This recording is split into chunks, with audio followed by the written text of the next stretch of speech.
Buenos días, bueno, les damos la bienvenida a este tercer y último encuentro del taller que estamos realizando desde la iniciativa de cooperación triangular, educación hídrica para un desarrollo local sostenible, impulsado desde Fundación León, Secretaría de Estado de Relaciones Internacionales de la provincia de Tucumán, APSI México AC, Fundación APSI y la Universidad de Bolonia.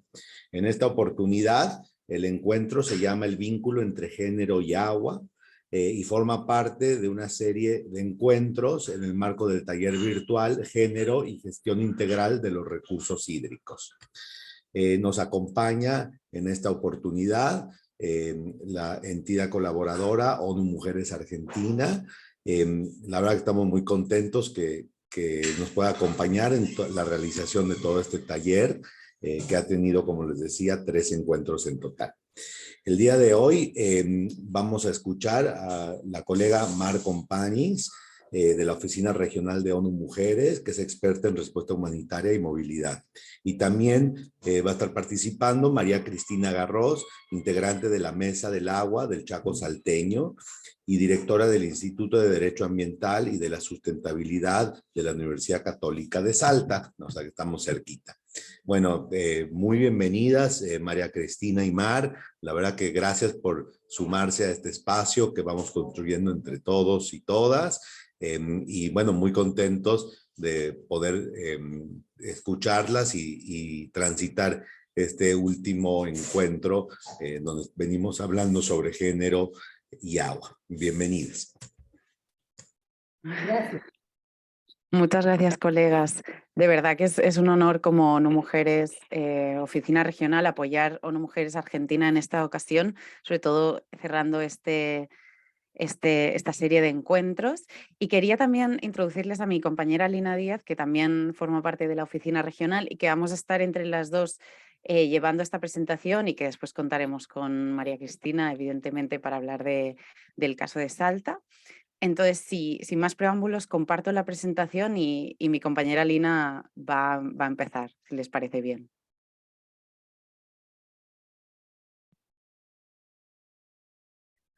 Si puedo tener el permiso para compartir pantalla, sería perfecto, así voy preparando. Y mientras Listo, Lina... Mar, perdón. Súper, ningún problema, ya lo puedo compartir, perfecto. Y Lina, cuando quieras, adelante.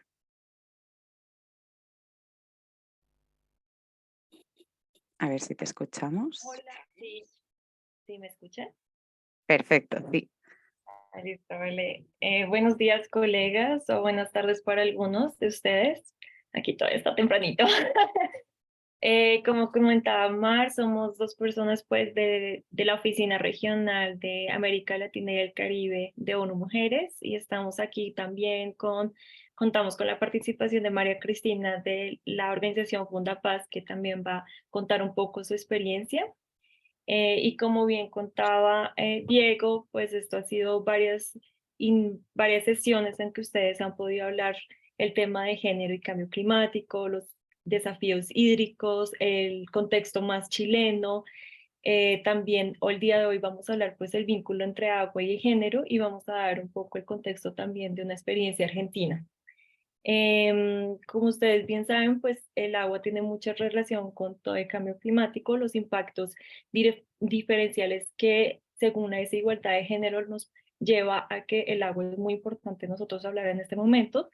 Entonces nosotros pensábamos como el día de hoy darles un pequeño recorrido. Primero que todo, darles algunas cifras sobre el acceso al agua y la gestión del agua y cómo esto está enmarcado en las mujeres y niñas de nuestra región.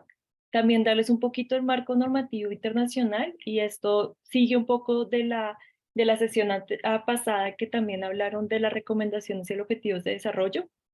Y vamos a hablar un poco el rol de ONU Mujeres. Nuestra área como paz y seguridad y acción humanitaria está muy importante en este tema de cómo podemos apoyar no solamente a la región, a las oficinas, pero a las mujeres también. Y bueno, como les contaba, tenemos a una persona muy experta en este tema también, que es María Cristina, que les va a dar un poco el contexto argentino. Y por último queríamos darles algunos puntos como muy detallados, pues muy precisos en temas de desafío y oportunidades. Y al final lo que queremos es invitarles a ustedes también a tener esta oportunidad de hacer todas las preguntas o dudas, o también contarnos de sus experiencias en sus diferentes países en este tema, porque nos parece que estos espacios también nos ayudan como a intercambiar esas experiencias, a mirar qué buenas prácticas, qué errores tuvimos, qué podemos mejorar y qué podemos llevar a otros países y también a nuestros países como tal. Entonces comienzo con lo que sabemos que es algunas cifras, y esto de pronto ustedes ya han escuchado, han leído y han visto que pues el agua como tal lo creemos como un bien común mundial. Vemos que es donde nosotros tenemos los océanos, los ríos, las fuentes naturales de agua, que son esenciales para generar ingresos y también para salvaguardar la salud pública. Em, y también, pues, sabemos que el agua se usa también en sectores económicos como la agricultura, la industria y los servicios. Entonces, el agua se ve algo totalmente esencial para la vida, pero que muchas veces no es fácil acceder a ello y también se ven como no está disponible para muchas personas y sobre todo para personas rurales, en zonas de pobreza y para mujeres como tal. Tenemos aquí un dato que es de 2.200 millones de personas que aún carecen de agua potable y que sea administrada ella de manera segura, y unas 4.200 millones que no tienen acceso a un saneamiento adecuado. Entonces el agua y el saneamiento para todos y todas es un desafío que todavía es algo que estamos hablando en la comunidad internacional. También tenemos que, según los datos del Instituto Internacional de Agua de Estocolmo, las mujeres y niñas son las responsables de recolectar, administrar y proveer el agua en más del 80% de los hogares en los cuales los recursos no están disponibles. Y UNICEF ha hecho un cálculo en conjunto que las mujeres y las niñas suman más de 200 millones de horas al día para recoger agua. Entonces, sí, vemos que hay un impacto diferencial según género, y vemos cómo muchas personas todavía no acceden al agua. Por ello es importante hablar sobre la perspectiva de género, hablar sobre la igualdad de género, para mirar cómo el tema del agua está intrínseco. También vemos que desde el 2011 la FAO advirtió que las mujeres desempeñan un papel muy importante no solo en la conservación de los cuerpos de agua, pero también la recolección de agua de lluvias, la gestión de las cuencas hidrográficas y también en temas de agricultura y su participación o no en ella. Y sin embargo, aunque los países en desarrollo, el 43% de la fuerza laboral agrícola descansa en las mujeres, hay muchas políticas relacionadas al agua y a la agricultura que no están asumiendo las mujeres, sino los hombres. Entonces, ¿qué está pasando ahí? Que las mujeres están siendo marginadas en la gestión de los recursos hídricos.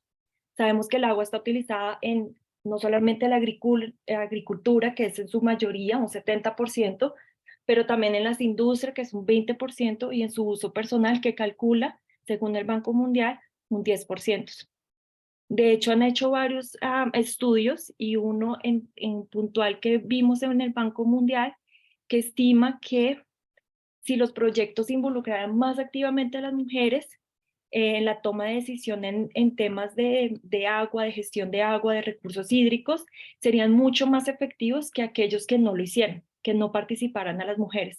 Entonces eso también nos dice cómo la perspectiva de género es tan importante en temas de acceso a agua, de gestión de recursos y sobre todo en recursos hídricos.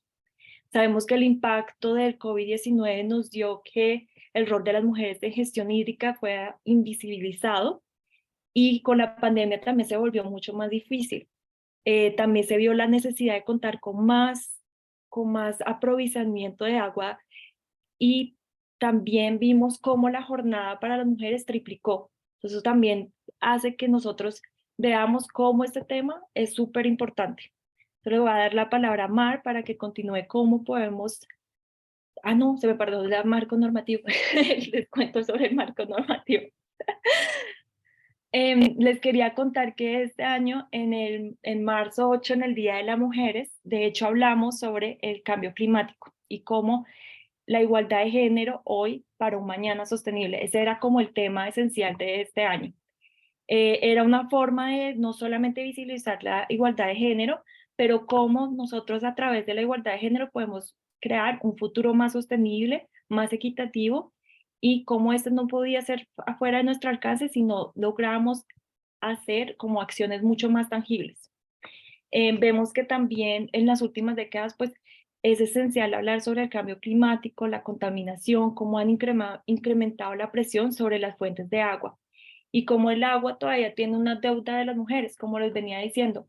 Falta muchísimas mujeres que estén más involucradas en el sector de agua y que estén más en el sector de toma de decisiones y de gestión de los recursos hídricos.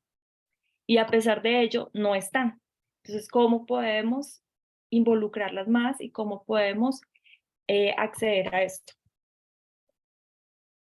También tenemos que de los 17 objetivos de desarrollo sostenibles, el número 5, que se enfoca en igualdad de género y empoderamiento de mujeres, y tenemos el objetivo 6, que es garantizar la disponibilidad del agua y su gestión sostenible y saneamiento para todos y todas. Las metas para el 2023 también incluye que podamos lograr el acceso universal y equitativo del agua potable y que sea pues segura para todos y todas. Y también pues acá nos muestra cómo para el 2000, pues se supone que tenemos una meta para el 2020-30, donde donde se supone que debemos aumentar sustancialmente la utilización efectiva de los recursos hídricos en todos los sectores y asegurar sostenibilidad de la extracción y también del abastecimiento del agua dulce para hacer fuentes a la escasez de agua y reducir sustancialmente el número de mujeres que sufren, número de personas que sufren escasez de agua. Y les compartimos una declaración de Dublín sobre el agua y el desarrollo sostenible que dice: la mujer desempeña un papel fundamental en el abastecimiento, la gestión y la protección del agua.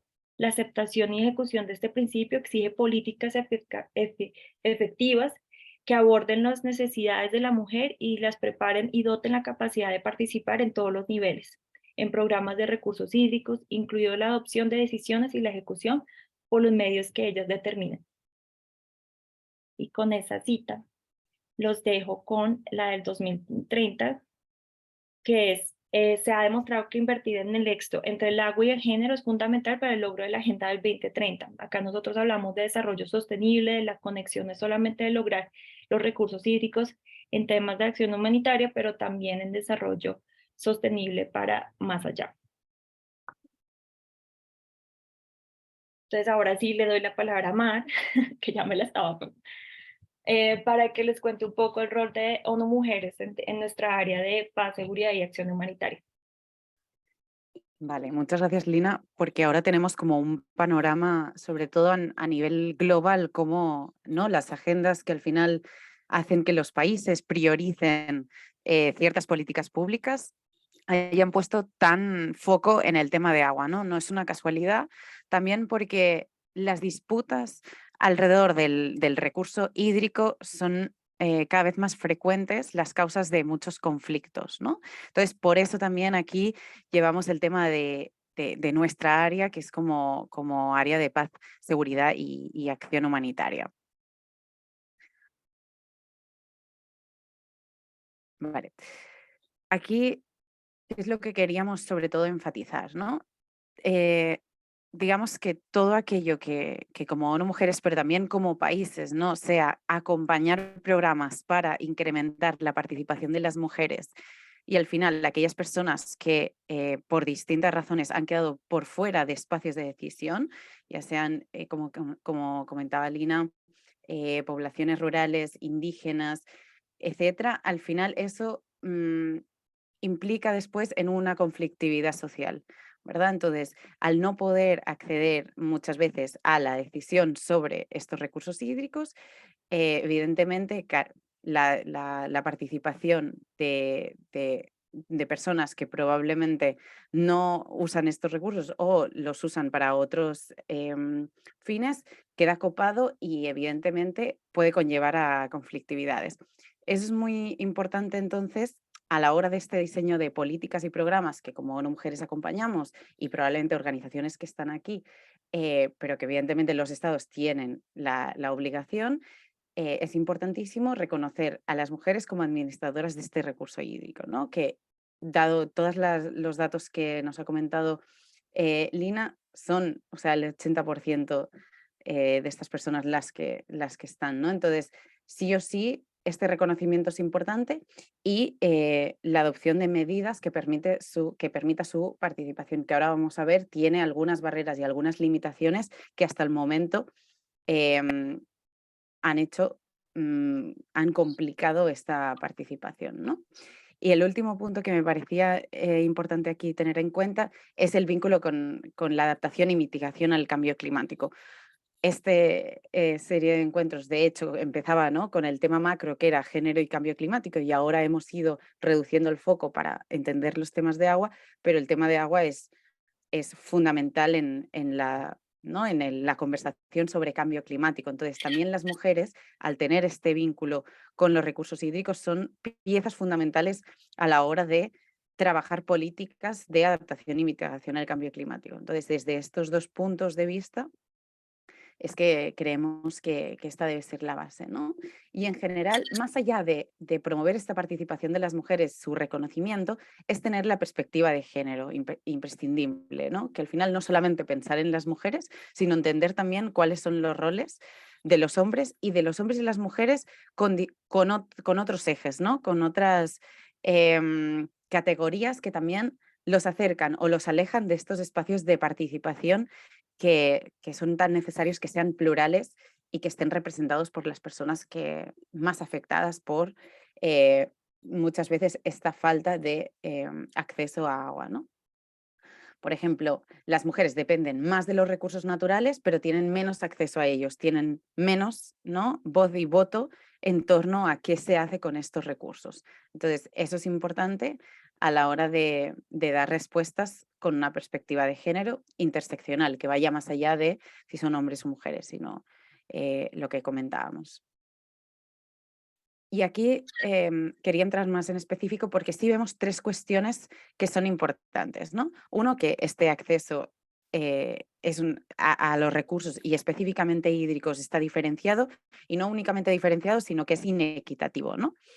Em, Acceden más las poblaciones, como veíamos, urbanas, ¿no?, que las rurales, mientras que las rurales a veces tienen el recurso hídrico más cercano, y eso va también vinculado con la tenencia de tierras. Quien tiene la tierra está más cerca de poder decidir sobre el recurso hídrico, y aquí vemos que las mujeres tienen una gran desventaja, ya bien sea por un tema estructural, que no han tenido acceso a la tierra, o aunque tengan acceso a esta tierra, igualmente hay otras limitaciones que, que les impiden acceder a tomar decisiones sobre los recursos.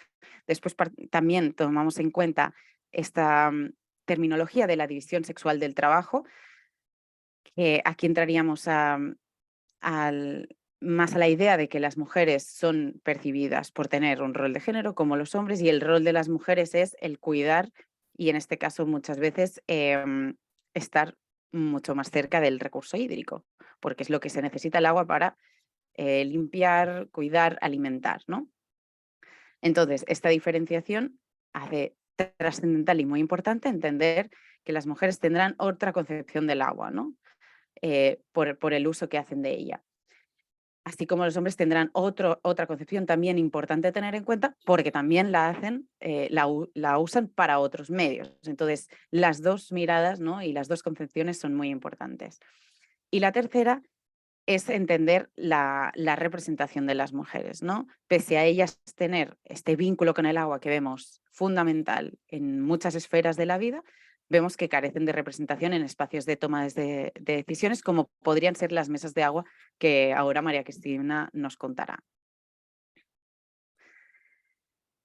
Entonces, importante remarcar eso, no es únicamente tener esta mentalidad de incorporar a las mujeres a espacios de decisión, sino en la comprensión de las relaciones sociales y las dinámicas de poder, que van mucho más allá de si hay una cuota donde participan mujeres, ¿no? Están las mujeres jóvenes, las indígenas, qué pasa con las personas mayores y cuáles son las dinámicas de poder, porque igual hay una participación equitativa en cuanto a número, pero hay dinámicas de poder que impiden o que hacen que una palabra no valga igual que otra, ¿no? Entonces es importante también tener en cuenta que estas desigualdades de género, de edad, ¿no?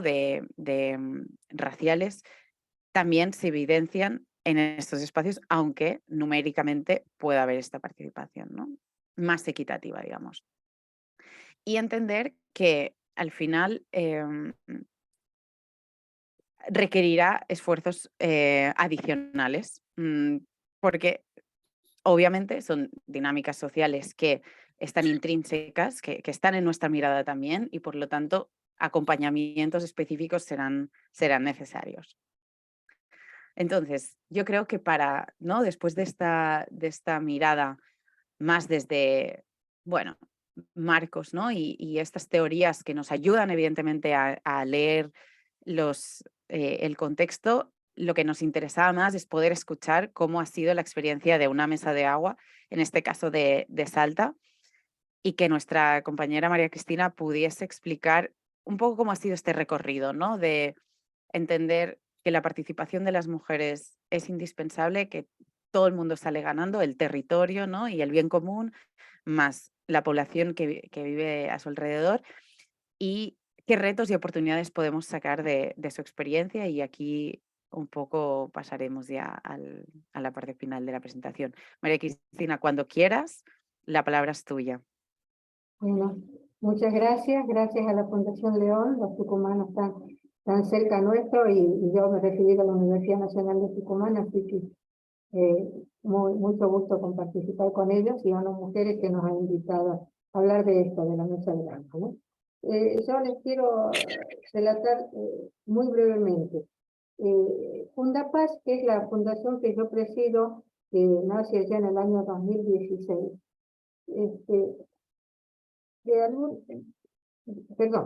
Fundapaz nace en 1973 y en el 2016 se crea la mesa de agua. Fundapaz desde su fundación nace en una localidad de Santa Fe y se ha dedicado a trabajar en lo que es toda la parte del Chaco de Santa Fe, Santiago del Estero, Salta y Jujuy. Nosotros tenemos a veces una visión de Salta como el sector minero, digamos el área de la puna, llamémosle así, pero hay otra área que es el Chaco salteño, que es el Chaco que se extiende hacia Paraguay, Bolivia y Brasil, que es toda una zona del semiárido. Entonces, en un comienzo se trabajó por la tenencia de la tierra, que ustedes conocerán más como el fallo de la CAJONAT contra la nación argentina, que estaba referido al tema de la tierra. Pero nosotros, y ahí ya lleva muchísimos años, este reclamo por la tierra de las comunidades lichís, fundamentalmente, por la tierra en el Chaco, y se comenzaron algunos avances en la provincia de Salta, pero no eran lo suficiente hasta que ocurrió este fallo del año 2000, que bueno, ahí se señaló muy claro cómo tenía que ser la entrega de la tierra a las comunidades.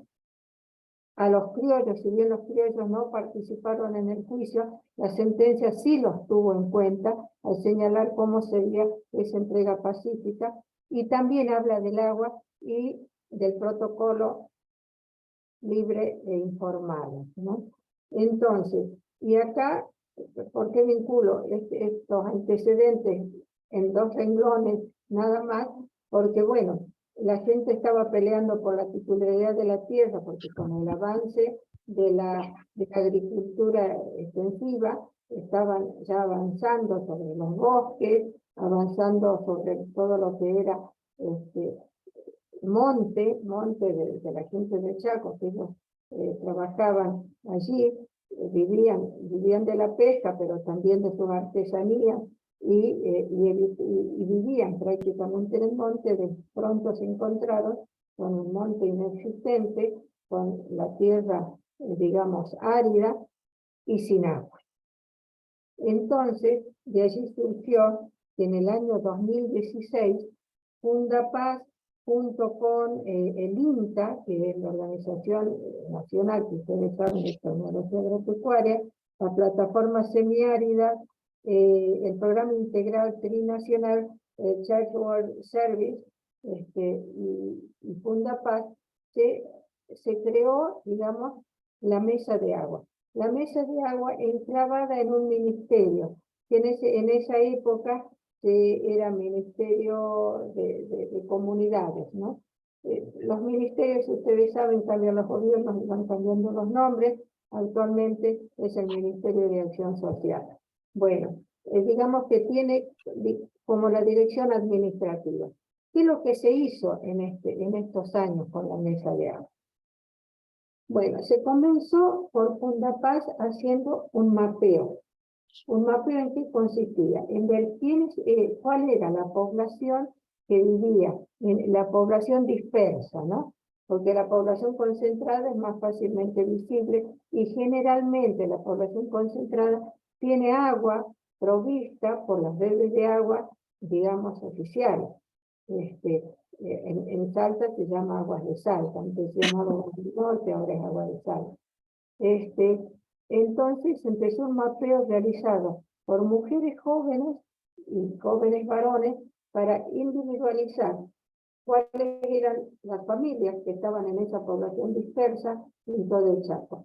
Se logró, llamémosle así, censar a toda la población, y tenemos mapas donde están.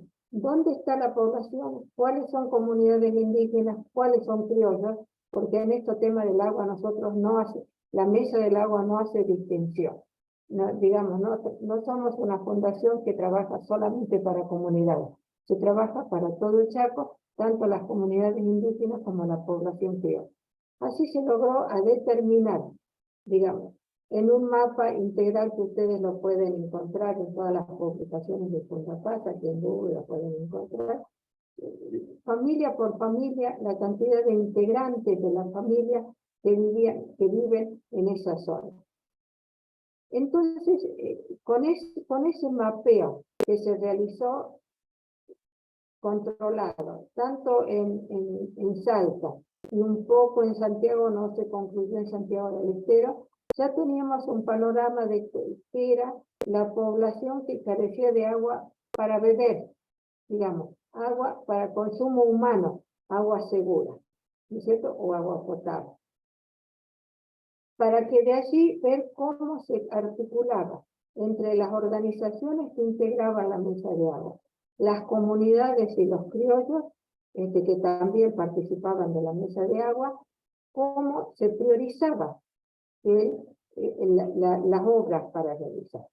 Entonces, había fundaciones como nosotros, como Fundapaz, que nos dedicamos fundamentalmente a la construcción de cisternas, otras fundaciones que hacían directamente instalaban cisternas, esas plásticas, esos tanques de agua, o hacían represas, y digamos otros pozos de agua.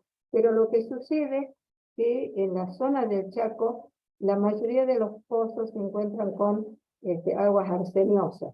¿Y por qué es esto? Bueno, los geólogos a lo mejor le podrán explicar mejor, pero en realidad la tierra ya contiene arsénico que viene desde la puna, ¿no? Entonces, es muy difícil encontrar pozos de agua.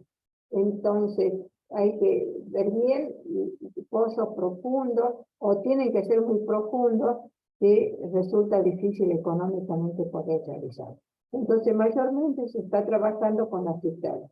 ¿Y qué es lo que hizo la mesa de agua? Reunió a todas las fundaciones que trabajaban en el Chaco, a las comunidades y los criollos en esta gran mesa, realizando asambleas trimestrales en cada una de las zonas. Entonces, se resuelve todo por las asambleas. ¿Y cómo se resuelve? Digamos, planteando entre ellos mismos las prioridades. Y entonces las prioridades estaban donde vivían mujeres solas con niños y donde vivían ancianos o enfermos. Esas eran las prioridades que había. No señaladas por las fundaciones, sino señaladas por las comunidades y por los criollos. Ahora, para nosotros ha sido muy difícil trabajar el tema de mujeres en estos niveles de las organizaciones, porque la mayoría de los caciques son hombres. Entonces, y las asociaciones criollas, como bien lo señalaba Mar, los propietarios de la tierra, la mayoría son hombres. Entonces, quienes iban a las reuniones eran los hombres. Entonces, recién se pudo empezar a trabajar con las mujeres cuando se empezó a trabajar el protocolo de consulta previa, libre e informada. Porque allí tuvimos la oportunidad de acercarnos a las comunidades y preguntarle a las mujeres qué opinaban las mujeres de eso. En primer lugar, eran consultas que se hacían para elaborar el protocolo. Digamos, se hizo el mismo procedimiento que después se puso en el protocolo para la adjudicación o la priorización en el tema de la entrega del agua. Entonces, allí se pudo trabajar mucho con las mujeres y sobre todo, no voy a repetir lo que dijeron tanto Lina como Mar, en cuanto las mujeres, sobre todo les preocupaba el tema de la salud, muy vinculado en el agua. Ustedes saben que Salta tiene la emergencia hídrica más la emergencia sanitaria, por la cantidad de muertes de niños en Chile en el norte. Y casualmente, o la falta de agua o el agua contaminada. Entonces, esto, si bien es una declaración de emergencia realizada por el gobierno, que a veces se refleja y a veces no en las obras concretas realizadas. Pero yendo al tema de agua, un poco explicarles de que ya el protocolo está aceptado por el gobierno, hay una resolución que lo incorpora como obligatorio para trabajar cada vez que haya un proyecto privado o público en el tema de agua para las comunidades de Chile. Y para los criollos, porque en ese sentido, si bien el protocolo está previsto para las comunidades, en la OIT y en las declaraciones de la OIT, nosotros lo aplicamos también para los criollos, porque tenemos toda la legislación de la información y el acceso a información que tienen los ciudadanos argentinos, tanto indígenas como criollos. Entonces, esta forma de trabajar nos ha resultado interesante y este año ya nos hemos organizado, digamos, con una comisión directiva y que está formada por el INTA, la Universidad Católica de Salta, que yo la represento porque soy la directora del Instituto de Derecho Ambiental de la Universidad Católica de Salta, Fundapaz, que en este caso asiste el ingeniero Gabriel Segueso por Fundapaz, está el representante elegido por elección de las comunidades, 3 representantes de las comunidades y 3 representantes de los criollos. Esta organización nos ha permitido tener todos los meses una reunión, ir viendo los avances y viendo, porque nosotros le hemos señalado a los criollos y a las otras organizaciones que la mesa de agua no es un lugar para decir a mí no me dan agua, sino en hacer propuestas. ¿Qué propuestas tenemos? Y todas las fundaciones, ONG o sociedad civil que participa tiene que señalar qué fondos ha conseguido, cómo puede hacer para hacer las obras. Fondos públicos o privados, ustedes saben que uno se puede postular a organizaciones que proporcionan fondos, algunos reintegrables, otros no, para estas obras para obra de agua. Nosotros hemos hecho acuerdos con la Nación, Fundapaz, con la Nación, con la provincia, y tenemos otros fondos también, PAN para el Mundo, que ya se está retirando, que nos han proporcionado fondos para la construcción de estas cisternas y últimamente con la provincia para la construcción para los criollos que han quedado desplazados en esta división de tierras, en esta adjudicación de tierras a las comunidades y los criollos para darles a ellos también agua, ¿no? Entonces, al día de hoy, la mesa de agua tiene una comisión directiva, tiene asambleas, donde ahora vamos a tener la asamblea anual, donde se va a plantear qué es lo que se hizo, qué es lo que se plantea hacer para el año que viene. El gobierno señalará qué es lo que ellos plantean, y igual el INTA, una vez aprobados sus respectivos presupuestos, también que ellos dependen mucho de eso, y bueno, y ver cómo van a planificar, y a partir de esa planificación decimos, tenemos tanto dinero para realizar obras de agua, entonces entrará a funcionar este protocolo de consulta previa para ver en qué lugares se van a ir adjudicando. La participación de las mujeres ha sido muy importante en esta ronda que hicimos de la consulta previa libre e informada, que se firmó un convenio entre la Universidad Católica y Fundapaz para, en medio de la pandemia, para ir a las comunidades y consultarle a cada una de las comunidades. Y en esas consultas las mujeres han tenido mucha participación, mucha intervención, porque Fundapaz tiene un área que trabaja exclusivamente con mujeres en capacitación. Entonces a ellas se trabajó muchísimo en capacitación en mantener el agua, la calidad de agua. Porque en el tema de construcción han participado mucho más los hombres, porque yo les quiero señalar que se les indica a las comunidades y a las otras fundaciones que nosotros no somos una empresa constructora. Eso lo comenté con Mari y con Lina la vez pasada. Nosotros somos una fundación que tratamos junto con las comunidades, ver cómo acceden al agua. Entonces se hace una capacitación previa, se hace la capacitación a las mujeres para mantener la calidad del agua. Porque se puede hacer una cisterna muy bien, pero si después la dejan abierta, se introducen baldes que después de allí toman agua los animales, si dejan abierta, digamos que se puedan introducir víboras, sapos o cualquier bicho, el agua se vuelve ya no un agua segura. Entonces esas capacitaciones en las cuales han participado principalmente las mujeres, ¿no? Entonces, porque las cisternas para uso, digamos, familiar, están cerca de las viviendas. Entonces la mujer ahí las puede cuidar más. Además la UNSA, la Universidad Nacional de Salta, ha participado dando los cursos sobre el mantenimiento del agua. Un poco esto es lo que les puedo contar de cómo estamos manejando el tema de cisternas, y el tema también últimamente ha sido de las represas y los pozos, porque hay lugares donde eventualmente se puede conseguir agua a través de pozos, y habría cantidad suficiente, porque los pozos son también muy caros, y eso ya no los podemos hacer junto con ellos, sino que tenemos que contar una empresa para que haga la perforación, porque aquello tiene que ser pozos muy profundos.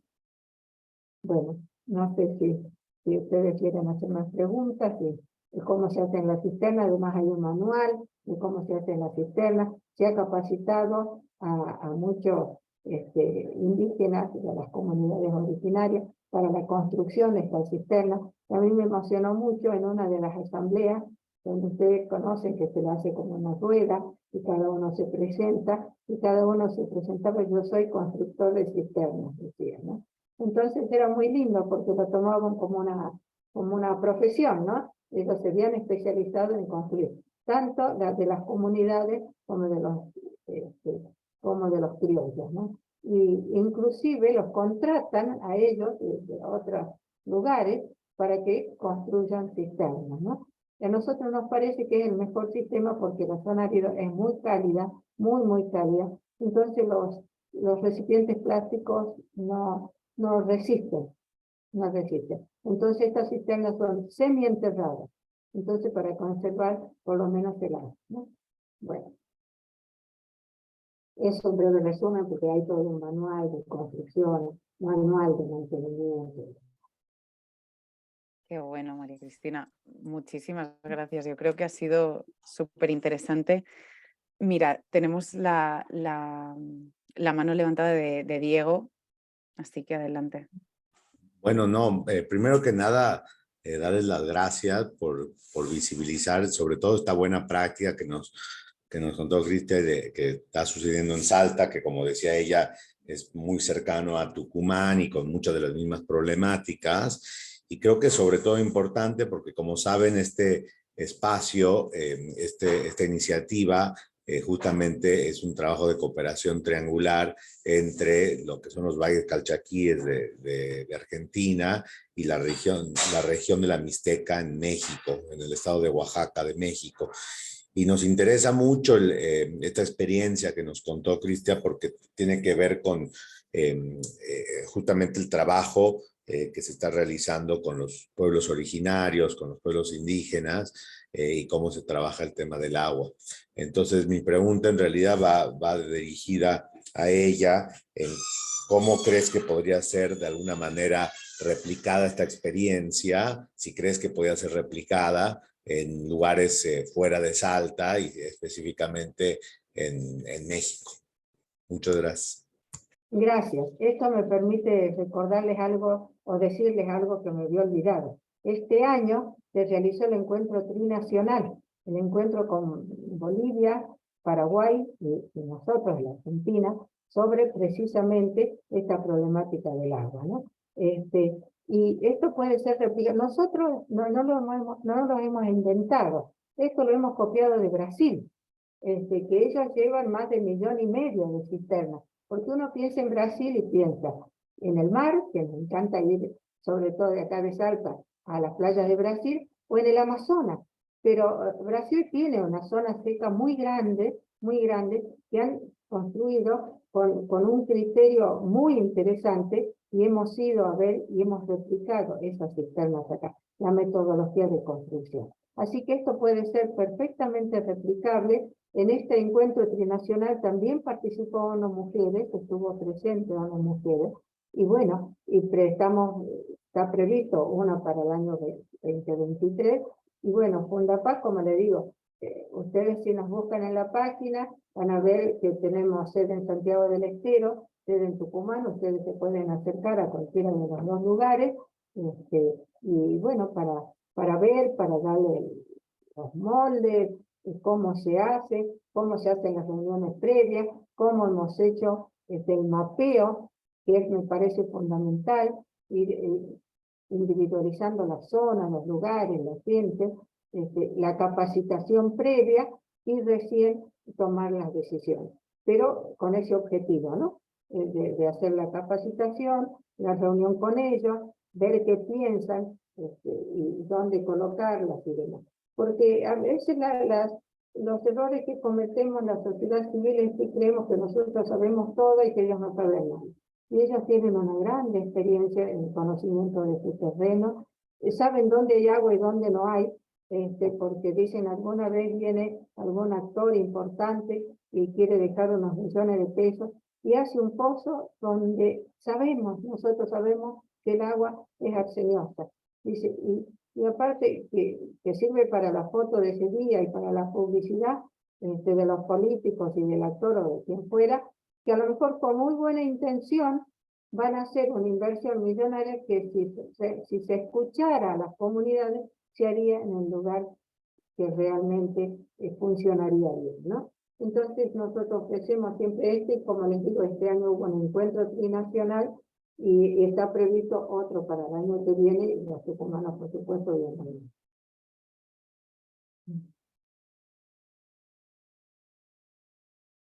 No sé si alguien tenga otra pregunta. Muchas gracias, Cristian, la verdad que súper claro.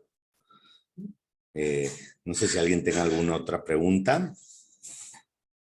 Sí, sería genial escuchar de otras compañeras que también, en su contexto. Me dijiste lo de México. Sí. Nosotros tenemos una relación con la Liga Mundial de Abogados Ambientalistas, que tiene su sede en México, cuyo presidente es el doctor Aquilino Vázquez García. Si buscas en Google también Liga Mundial de Abogados Ambientalistas, bueno, ellos están empezando a trabajar con este sistema, también con las diferentes comunidades. Así que podemos tener una relación a través de ellos allí en México. Súper interesante.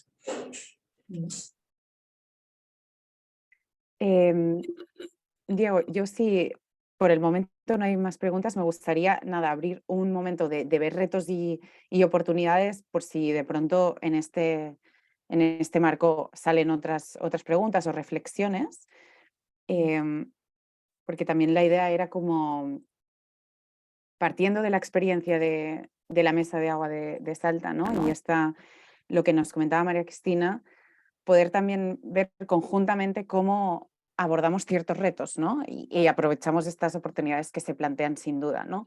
Algunos de los retos que comentaba María Cristina en la primera reunión que tuvimos y también ahora, ¿no? Que ha comentado es a veces el acceso a la justicia que permite después pasar al acceso al agua, ¿no?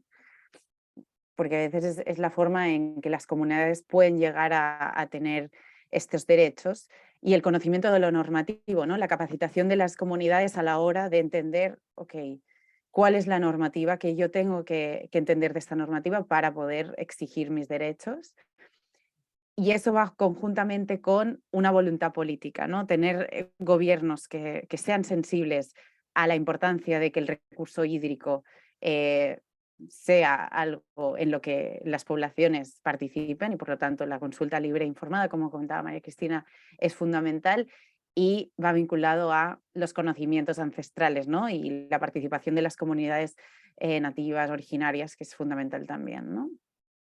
Y el último punto me interesó mucho, María Cristina, porque además tú le hiciste hincapié, es el hecho de que muchas veces intervenciones que no se dan con la participación de las comunidades tienen efectos contraproducentes. Y tú comentabas ahora el tema de la salud, que es algo que preocupaba básicamente a las mujeres al ser las cuidadoras de la vida principales, y es tener esto en cuenta, ¿no? Cualquier intervención tiene un efecto en la biodiversidad y en la salud de la población y por lo tanto, más importante siquiera la participación de las mujeres.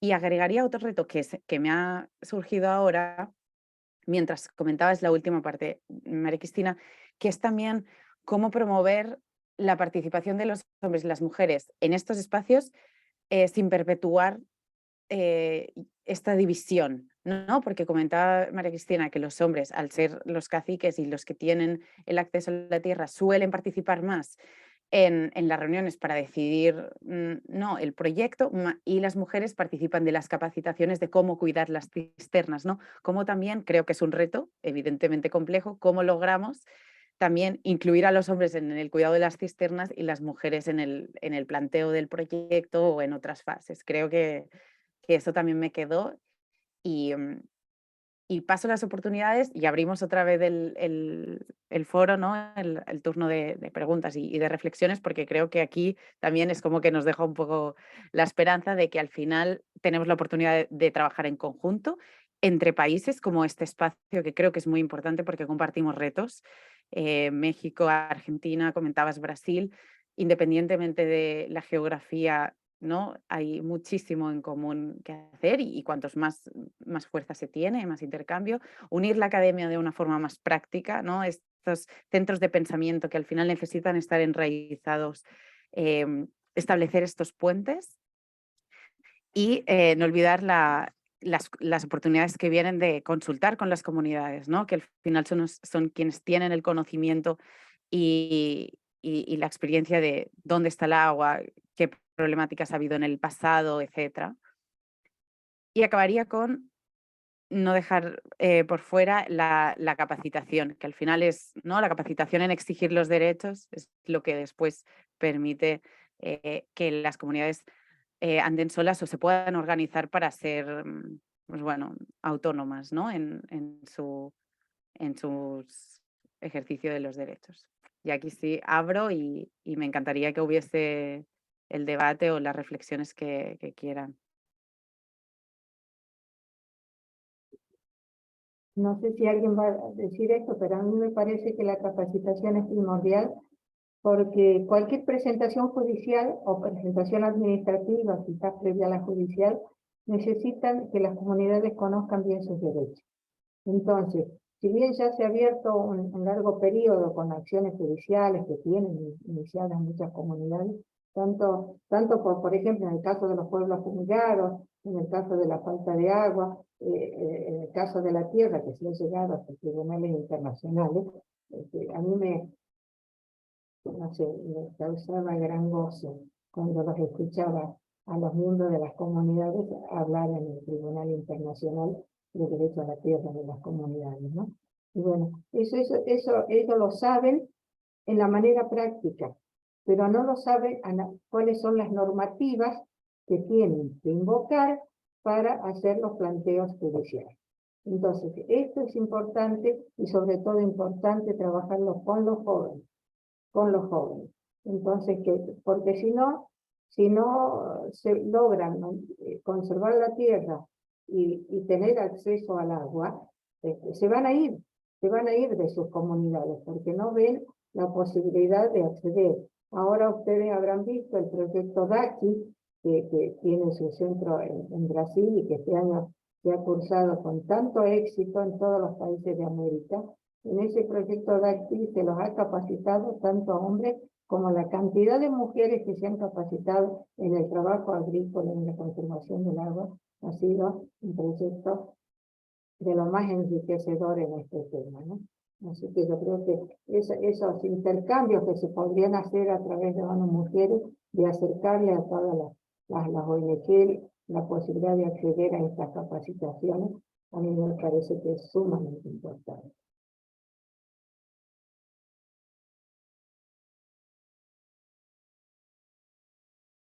No sé. Creo que, Cristina, no sé si si tú has visto esa relación, sobre todo en los pueblos indígenas, esta relación entre jóvenes y más adultos, como las mayoras que acompañan a estas jóvenes en su trayecto, y hacen como esa mentoría y ese relacionamiento entre ellas. No sé si hay una oportunidad también de trabajar en conjunto. Sí, nosotros en Fundapaz, como le digo, Fundapaz existe desde el año 73, entonces hemos ido mirando cada etapa y hemos incluido relativamente hace poco, hace unos 5 años, el tema mujeres y jóvenes, porque la visión de género no estaba mirada dentro de la fundación. Estaba el agua y bueno, y ahí, y si venían los hombres era con los hombres.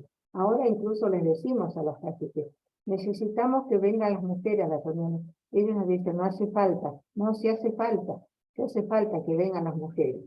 Entonces, y las mujeres se fueron acercando, ¿no? Y ahora tenemos un grupo de trabajo que lo dirige una mujer, que es una monja franciscana, Silvia Reynoso. Ella está encargada del grupo de mujeres y jóvenes. Entonces se trabaja exclusivamente con mujeres y jóvenes en toda la problemática, pero desde la visión de ellas, ¿no? Así que esto es muy interesante también, así como les digo que han sido los jóvenes las que hicieron el mapeo, pero se recorrieron todo el Chaco y se les enseñó cómo hacer el mapeo, llevaban su teléfono, su instrumento, cómo ubicarlo con precisión, y así se armó el mapa con el que la provincia trabaja ahora, ¿no es cierto? Pues con ese mapeo, que bueno, incluso que hubo que modificarlo cuando fueron la adjudicación de las tierras, la división entre comunidades indígenas y criollas, modificarlo porque hubo movimiento de comunidades y movimiento de criollas, ¿no?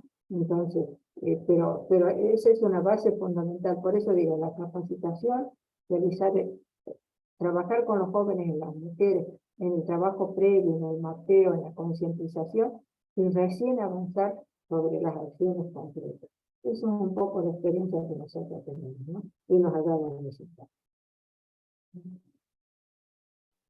Ay, gracias, Cristina. Ahí también no mencionabas la otra vez el tema de que es tan importante tener dentro de la fundación un área de trabajo que se enfoque en poder implementar esta perspectiva de género. Y creo que eso es muy valioso, que no todas las organizaciones o todas las instituciones lo tienen en cuenta. Y mi otra pregunta era que, ¿cómo ves la fundación en los próximos años? ¿Cuáles tú crees que sean como esos retos y cosas que quisieran alcanzar en los próximos años en este tema? Bueno, nosotros como Fundapaz, que cumplimos 30 años ahora en el 2023, está trabajando en eso, en ver cuál va a ser nuestra visión.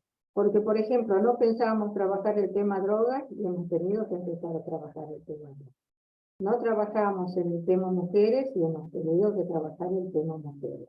Entonces, la realidad es cambiante, porque antes las comunidades no había penetrado la droga. Y ha sido un requerimiento de los caciques decir, nos tienen que ayudar porque los jóvenes han ingresado en la droga. ¿Qué hacemos? Y bueno, nosotros también hemos tenido que llamar a gente que nos capacite, porque la mayoría de nuestra gente en terreno son ingenieros agrónomos. Entonces, bueno, nos tenemos que capacitar internamente, y luego llamar a jueces y abogados, amigos, y gente que nos hable, y médicos, que nos hable de la droga, para de ahí poder dar respuesta a una cosa que para nosotros era, no estaba en nuestros planes, ¿no? Y bueno, y después cómo incluíamos las mujeres, y bueno, así se fue trabajando de a poco, y ahora sí estamos en tema de violencia, otro tema que también hemos incluido en la fundación, la violencia de género.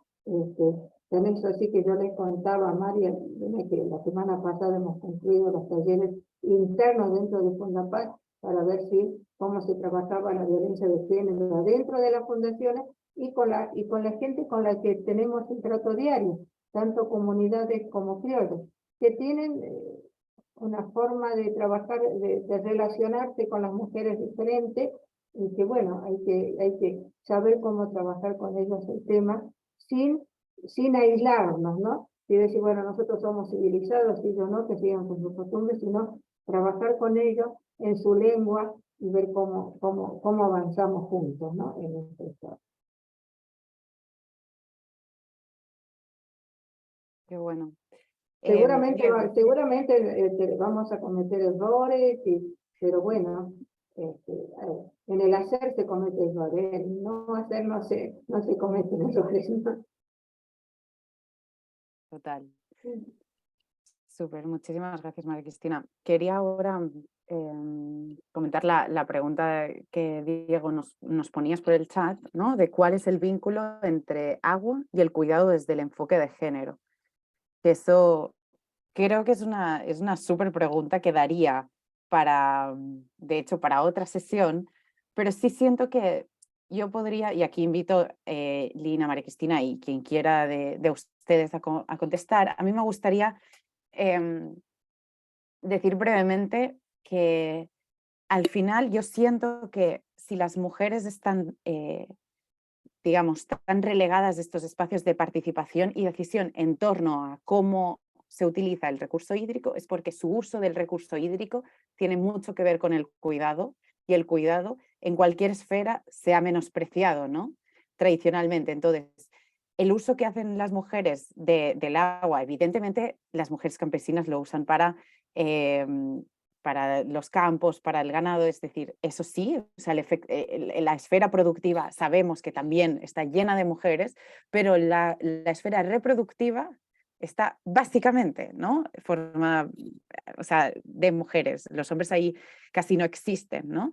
Entonces, que todo lo que tiene que ver con el cuidado sea relegado y que sea feminizado, y por lo tanto ahí vemos también ese vínculo. A mí me da a entender que tiene que ver con eso, que el agua, mientras tenga un uso productivo, tiene otro concepto, ¿no?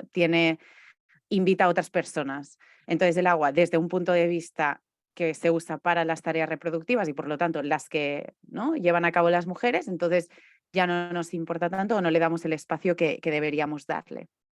Entonces yo sí siento que el agua, en tanto un bien para la vida y para el cuidado de la vida, no tiene la misma, ¿no? Tiene la misma importancia que en cuanto a lo productivo, y no sé qué pensarán ustedes. No, mira, esto se refleja en la legislación también, ¿no? Cuando se dictaron las leyes y los códigos de agua en las provincias, estaban exclusivamente referidos a la producción, ¿no es cierto? También así que en Salta se crearon los consorcios de agua, y los consorcios de agua ¿qué significaba? Era cómo se iba a administrar el agua para riego, ¿no es cierto? Ahora, desde el año pasado, desde la universidad, estamos hablando de consorcios por cuencas, porque en el consorcio por cuencas ya tú ves el desarrollo completo, el desarrollo humano en la cuenca, digamos, el desarrollo ambiental, cómo va, y el desarrollo económico. Entonces, y ahí se involucra tanto la mujer como el hombre, porque en el tema social está, digamos, como nosotros, lo de raza blanca, digamos, Antes también teníamos la misma división. Ustedes las mujeres no se metan porque están adentro de la casa, ¿no? Y el voto cuando se obtuvo, ¿no? Si vemos en la historia del país, es reciente, digamos. Entonces, a esas comunidades que estaban más aisladas, que siguen con sus costumbres, hay mucha influencia del hombre, pero con el tema de la inclusión de la escuela, el tema del internet, que se le hemos acercado mucho a las comunidades, a los jóvenes, ya no es tan así, ¿no? Entonces, y a mí me ha llamado mucho la atención, yo les comento que yo estuve en la justicia hasta el año 2000 y construimos en esa oportunidad el Poder Judicial en Tartagal. Tartagal es la ciudad más al norte de la provincia, que involucra jurisdiccionalmente a toda la zona de Chaco salteño. Entonces, y los constructores, que generalmente, por supuesto, no viven en la zona, viven en las capitales de la provincia, o en Córdoba, o en Buenos Aires, habían previsto el juzgado de familia en un primer piso. Cuando yo voy, no porque sea yo, sino porque ya trabajaba con Fundapaz, cerca de Fundapaz, no hagan el juzgado de familia en el primer piso, porque cuando se trate un tema de niñas o de niños, digamos, va toda la comunidad. Tan es así que cuando van a los hospitales e internan a un chico, va la madre, el padre, el cacique, la familia, todos. Se instalan en los pasillos del hospital y lo mismo en tribunales. Digo, ¿cómo van a poner un juzgado donde va la comunidad en un primer piso? Entonces esa mirada que nosotros tenemos, diferente a la de ellos, que yo la adquirí gracias a que ellos me enseñaron, ¿no? Así que si nosotros no tenemos esa visión, tampoco la tienen ellos. En ese sentido, digo, más parejo. Ahora hay un avance mayor, a ellos les cuesta porque están más cerrados, pero yo creo que con todos estos avances y en todas las luchas y las marchas que hacen, vienen hombres y mujeres conjuntos, van la familia. Ellos tienen un concepto de familia mucho más afianzado que nosotros, van todos, ¿no es cierto? Entonces ahí vemos avanzar cuando van, y gracias a Dios acá en el norte, en Salta sobre todo, hemos tenido luchas de ellos, pero no han sido violentas. Entonces, porque yo me baso fundamentalmente en el diálogo, ¿no? Es necesario mucho diálogo con ellos, en el tema, porque hemos tenido grande experiencia con la ley de bosque, y ahora con la lucha del agua. Entonces, fundar todo en el diálogo, porque la lucha armada y todas esas cosas no sirven para poder avanzar. Eso es una creencia mía personal y de la fundación en particular.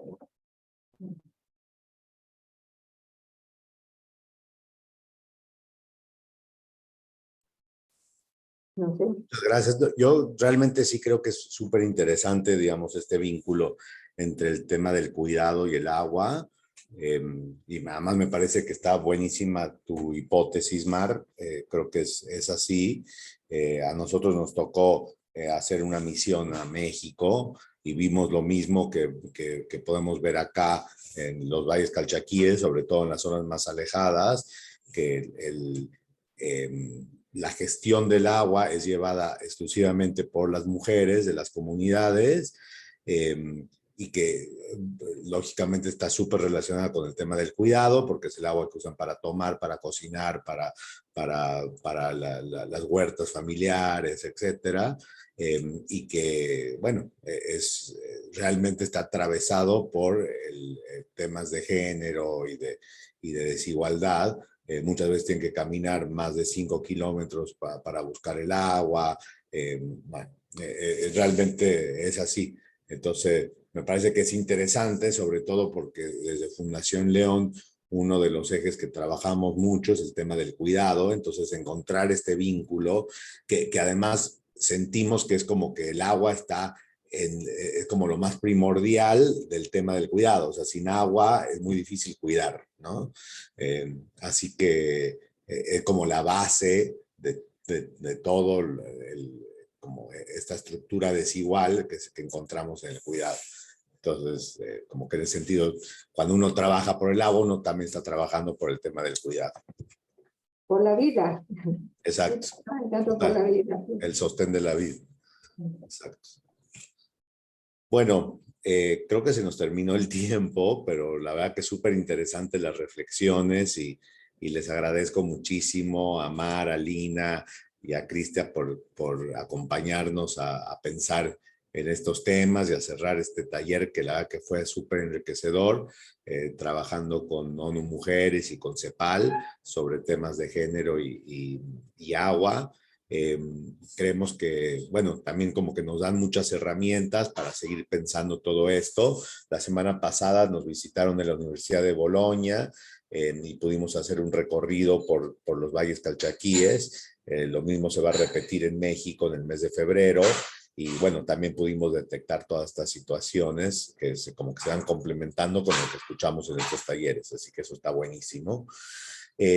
Mañana vamos a empezar en México un seminario, la segunda parte de un seminario que estamos llevando, que es el Gestión Comunitaria del Agua con enfoque de género, así que también hay seguramente Margarita y Jezabel y todo el equipo de México nos van a poder contar cómo se van entrecruzando esta información y este análisis que hacemos con lo que hablan las mujeres y lo que se va viendo en el territorio. Así que está súper interesante. Y bueno, un agradecimiento a todos los socios de la Alianza y en especial al programa Adelante 2 de la Unión Europea, que está ayudando a cofinanciar esta iniciativa y que permite que nos podamos reunir y tener estos espacios de análisis, reflexión y construcción. Muchas gracias a todas y a todos y les deseo un excelente lunes. Muchísimas gracias, Gracias, colegas. gracias a todos. Un abrazo. Tengan buen día. Hasta luego. Y quedamos en contacto.